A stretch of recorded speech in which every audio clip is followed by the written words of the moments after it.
Well, hello, this is Farrell Yoakum with Discipline That Reaches and Teaches. I wanted to spend a few minutes this morning with my most favorite people in the whole world, classroom teachers. I admire what you do.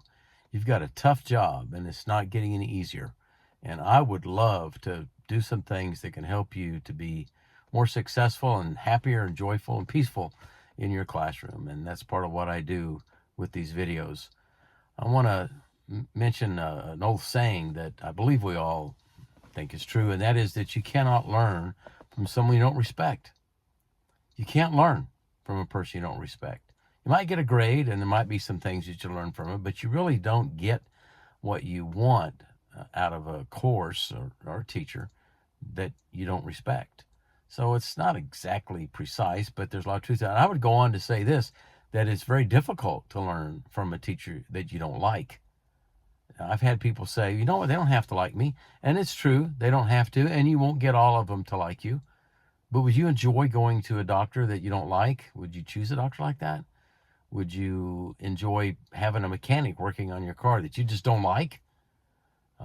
Would you want to go to a bank that you don't like the banker? Would you want to hire an attorney that you don't like? There may be some people you have to work with that you don't like. IRS is an example. There could be others, but isn't it better to work with someone you like?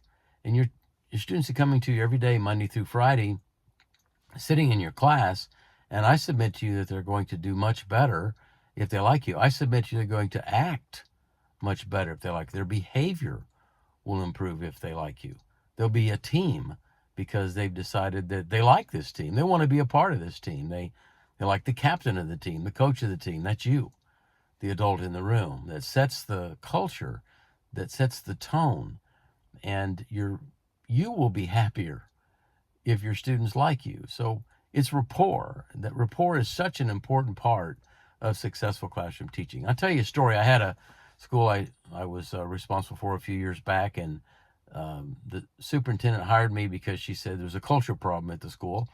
And sure enough, part of what it was that if you were an athlete, a cheerleader, the son of one of the more prominent members of the community, things like that, you were cool, then you were treated differently by the teachers than if you were someone who didn't fit that. You were just average, or maybe you were low income.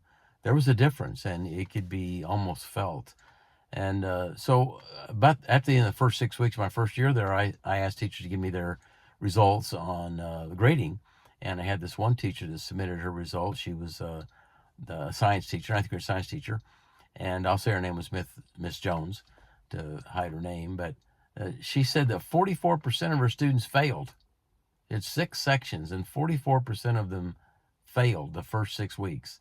And so I sat down and asked her, I said, so Miss Jones, what are you going to do the next 6 weeks to make them more successful in your classroom?